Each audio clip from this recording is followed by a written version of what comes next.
Hey everyone, just popping up a live chat here. This beginning section is for those of you who are interested in learning more about the SeaWorld situation. Decided to just do another live stream because there's really a lot to talk about. Things seem to be changing and developing.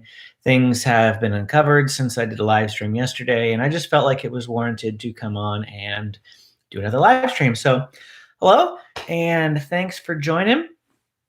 I'm just gonna jump right into it, even though I imagine there's not many people here yet. So we'll just probably end up repeating ourselves a couple of times. But yesterday we talked about how SeaWorld announced that out-of-state visitors will be welcome back into the parks. To give you some history, on like April the 8th or something like that, SeaWorld announced the rides would be opening on April the 12th, and all of a sudden out-of-state guests can't come, which of course disappointed a lot of people. Then they were closed to out-of-state guests for a week, and then all of a sudden yesterday, out of the blue, they said, oh, guess what? Out-of-state guests can come back again, provided that they are vaccinated or have a negative COVID test. And of course, this was really confusing to a lot of people because they had no idea where this was coming from. The state of California had said that no out-of-state visitors can visit any theme parks. So where did SeaWorld all of a sudden have the ability to come and do this? And yesterday I reported that I had searched and looked, and I couldn't find anything that said the state of California had changed their opinion. Well, some people who are a lot better at sleuthing than I am did uncover that on Monday, the state of California did indeed change their policy. It was very subtly done through an addendum on an attachment to a page about the blueprint for a safer economy, which of course is that tier system that California has been using for like the last year. And on that addendum, it says that out-of-state visitors who are fully vaccinated may participate in events and venues and activities. And that was not announced. It was just appeared on an update to the file on April 19th. And apparently SeaWorld, who kept an eye on this, did notice that immediately. They noticed it and caught wind that out-of-state visitors could come. So of course they announced, hi Lori Jean, good to see you. Of course, they announced that out-of-state visitors could come back. Now, they did do that a little preemptively. Of course, they were perfectly within their right to do that, but I am reading a article from the Orange County Register here that posted about the update and everything today, which is going to be the basis for a lot of what I want to chat with you on. It says SeaWorld San Diego is allowing out-of-state visitors who show proof of a COVID vaccination. Visitors must be fully vaccinated, meaning 2 weeks have passed since the second shot of the 2-dose Moderna or Pfizer vaccines or the only shot of the 1-dose Johnson & Johnson vaccine. This is the important part. SeaWorld has since removed an option that allowed out-of-state visitors who could show proof of a negative COVID-19 test taken within 72 hours of their park visit. This is a change because yesterday they were announcing that you could have a negative COVID test. Today they have removed that terminology and it is now only fully vaccinated individuals. So what I think happened is the state of California published this new change and SeaWorld kind of read into it a little too much. It does just say, if you take a look at it, it does just say only vaccinated people. It says nothing about negative COVID test.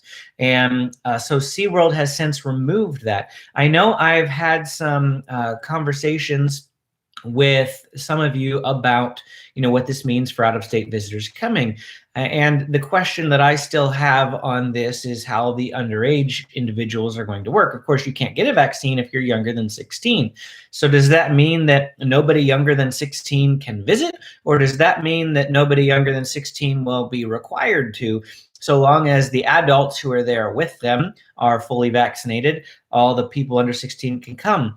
That is still up in the air. It's unknown at this point, and this is a developing situation. I'm sure I'll have more news for you even in the future. But a change from yesterday is that SeaWorld is not allowing negative COVID tests as proof for out-of-state visitors. So it must be a fully vaccinated individual. And this is indeed in line with California state guidelines. So contrary to what I said yesterday about who knows where they pulled this from, they did get it from the state, but they were a little quick to speak, considering they were the first to sort of jump on this. And SeaWorld seems to like just springing things on people. They sprung rides on us. They sprung this on us. Other theme parks have been very slow to respond. One of the biggest questions that I had yesterday, if you saw, was will Disneyland follow suit with this change? Will they allow out-of-state visitors? And the answer to that is no. Spokespeople from Disney today and from Universal as well said that they will not be allowing out-of-state visitors to come, that they are continuing with as they previously arranged and in-state visitors only. The question becomes then why? This is, of course, a state of California guideline change. Would they not want to open back up to all people if they could? Well, this touches on a little bit about what we talked about yesterday as well, and that is that the stigma, if you will, around requiring vaccinations in order to enter a park. Of course, we're not talking about a vaccine passport, but it would still require showing vaccination, proof of vaccination. And I'm not sure if Disney is just trying to avoid that whole dilemma altogether, if they just don't want to bother checking, or if it's something else that's going on there. Whatever the case may be, Disneyland has said for certain that they will not be allowing out-of-state guests at this time. Now, again, that still could change after June 15th.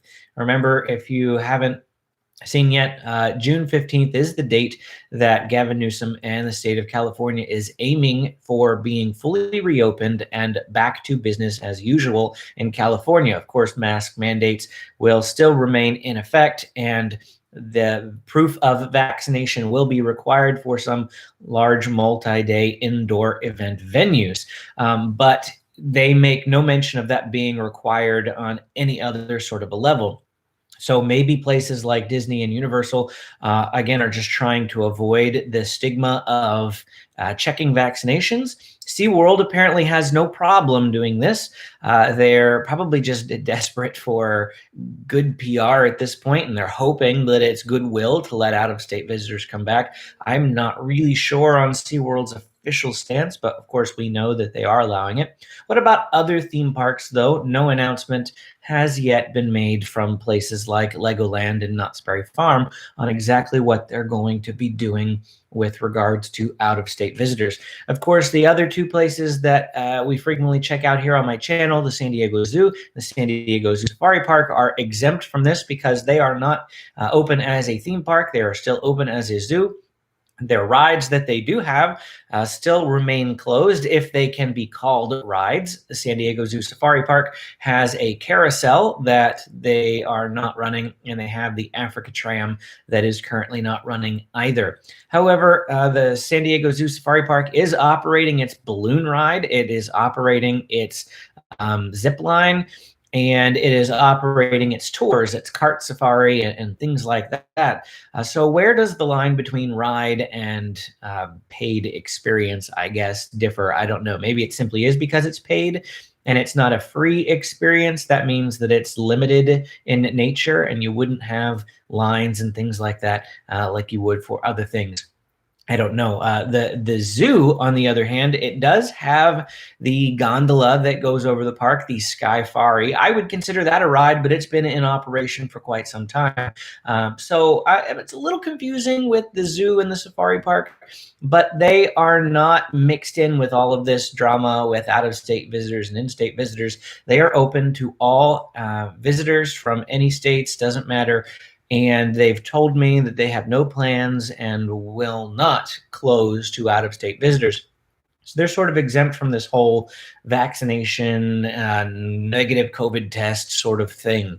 But that's just an update for you on what's going on since yesterday, and as information has become a little clearer about what's going on with SeaWorld and Disneyland, Amy told me that if you try to book a ticket, I haven't actually tried to do it, but if you try to book a ticket, it does ask you if you're an in-state visitor or an out-of-state visitor before you go ahead and do that on SeaWorld's website. So it seems like they've adjusted their website to account for this, and those processes are in place. So you are set for coming back to SeaWorld if you are fully vaccinated. However, again, the question still remains, what about the rest of your party? If you have kids in your party that can't get the vaccine and that sort of thing. Hey, Jonathan. Jonathan is here with us asking what time to arrive at SeaWorld. I would, on Saturday, this Saturday it opens at 9 o'clock. SeaWorld announced also yesterday that it has extended its weekend hours, Friday, Saturday, Sunday, to opening at 9 a.m. That's an hour earlier than normal. Normally it opens at 10. So since it opens at 9, I would say be there at no later than 8:40. It's just my personal opinion. I've been told that even if you arrive early, you could have a bit of a wait. Last Saturday, we showed up at 9:40, and it only took 10 minutes to get in. It wasn't very bad at all. But then I hear on Sunday, because Saturday was so bad, the lines, even first thing in the morning, were quite busy. So you may want to take that into consideration as well. I don't know if you want to get there too early, though. You know, if you show up at 8:15 or something, they might not even be letting people into the park. So I would say somewhere between 8:30 and 8:40 would be perfectly fine for arriving there at SeaWorld this Saturday. That would be my recommendation. Also in SeaWorld news, this isn't SeaWorld's decision. This has nothing to do with SeaWorld, but just so you know, I caught wind of something today that the Democratic Party of San Diego has put forth a motion to the city and the county to force close fireworks at SeaWorld permanently. Who knows whether or not this will gain any steam or not, but the reasoning behind the request to permanently close the fireworks, and this is not just now, but in the future, banning SeaWorld from ever doing fireworks again, is that it let me see if I can actually pull up the article here, because I want to read it to you. It's something along the lines of they're concerned about the dogs and the animals in the area, and it's just easier if I read the article to you. So I'm pulling this up here. One moment here. Jonathan says, do you have to be vaccinated to enter SeaWorld? No, not if you're a California resident. You only have to be vaccinated to go to SeaWorld if you are an out-of-state resident, and you have to be fully vaccinated. That is, it's been 2 weeks since your last shot, if you will. Official Traffy asks, are they getting rid of fireworks? Yeah, that's the that's the hot topic of the day. Again, I'm reading the article. It's from KUSI News, which is a local San Diego station. You can Google this. It was updated today at 1:52 p.m. And it says, the San Diego Democratic Party calls on city and county to end SeaWorld fireworks. And let's see here. It says SeaWorld San Diego fireworks shows just recently resumed for spring and happen every Friday and Saturday night at 8 p.m. with some additional days thrown in. The San Diego Democrats say the noise from SeaWorld's fireworks frightens companion animals, terrifies lonely shelter dogs and cats, and wreaks havoc on wildlife, often causing dogs and cats to flee and become lost and injured. And the toxic chemicals released into the air and water poison the environment. Officially, the San Diego Democrat Party's resolution calls on the city of San Diego to end this public nuisance occurring at a public park by a private for-profit corporation. Democrats have a 8-1 supermajority on the San Diego City Council. KUSI News reached out to San Diego Mayor Todd Gloria for comment, but he refuses to respond. KUSI News will update the story if any more action is taken on the resolutions from the San Diego County Democratic Central Committee. The resolutions were drafted by public interest attorney, blah, blah, blah, blah, blah, blah, blah. So that it's just a motion that was put forward. It is not anything official. It hasn't been passed, but it's just it's an ongoing situation that came up in the news today. I went last Saturday, and of course everything was fine. This is just something today that came out, and they put forth a motion for this to happen. They want that SeaWorld to permanently end their fireworks because of what it's doing to the neighborhood animals. I guess I shouldn't have stopped reading just yet. It said that this resolution was drafted by attorneys, public interest attorneys, Ocean Beach residents. So apparently some residents of Ocean Beach are getting in on this as well. So the only thing that I've ever heard or seen is that people who live in the area enjoy the fireworks because they don't have to, they can sit at their home and go out on their balcony and watch the fireworks. Maybe it's a bit of a nuisance if it happens every night and that sort of thing. I mean, I guess I could kind of see that, but I don't know. It's just, again, it's just a motion that's been put forward. It hasn't been approved. It hasn't been passed, but it is entirely possible that it could go that way. That's why the article mentions that the city council currently has a super majority with 8 Democrats on the council. So it's entirely possible that this will get pushed through. And if so, that's unfortunate. But maybe it won't. Maybe they'll just say, "Oh, you're crazy," and then they'll decide not to. Who knows? But yeah, that's just another developing situation here at SeaWorld. Gotta love that. But I was just coming on this live stream real quick to update you all on the vaccination proceeds and everything like that, as well as the new situation with SeaWorld fireworks. Again, the fireworks is out of SeaWorld's control. That has nothing to do with them. It's not a decision by them. Just something that you might want to be aware of.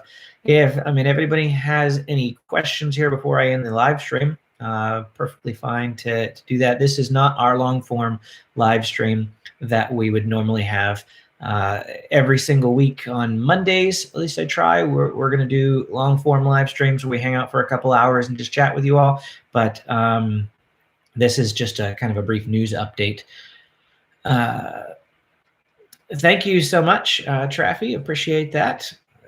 They say that they watch our videos and they appreciate that we do a good job of explaining things. So always happy to help. The main goal of our channel is to give you the information, the research that you need to have a good time when you come and visit the different places.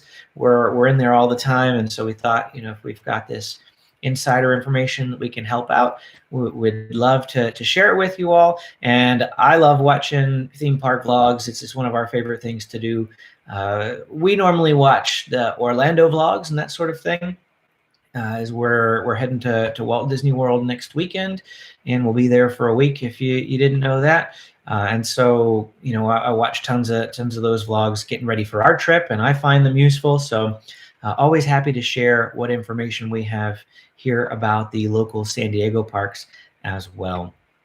But that'll be it then for our time here today. As always, if you're watching this after the live stream has ended, or if you have any other additional questions, feel free to drop them in the comments to the video. Always happy to answer them and provide as much information as we can as things continue to develop.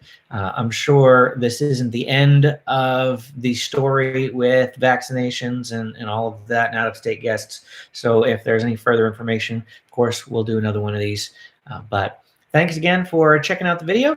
Go ahead and hit that like and subscribe button if you haven't done so already. It really, really helps me out. And it shows YouTube that you like the channel, you like the information, you like the content. And thanks a lot. See you again next time.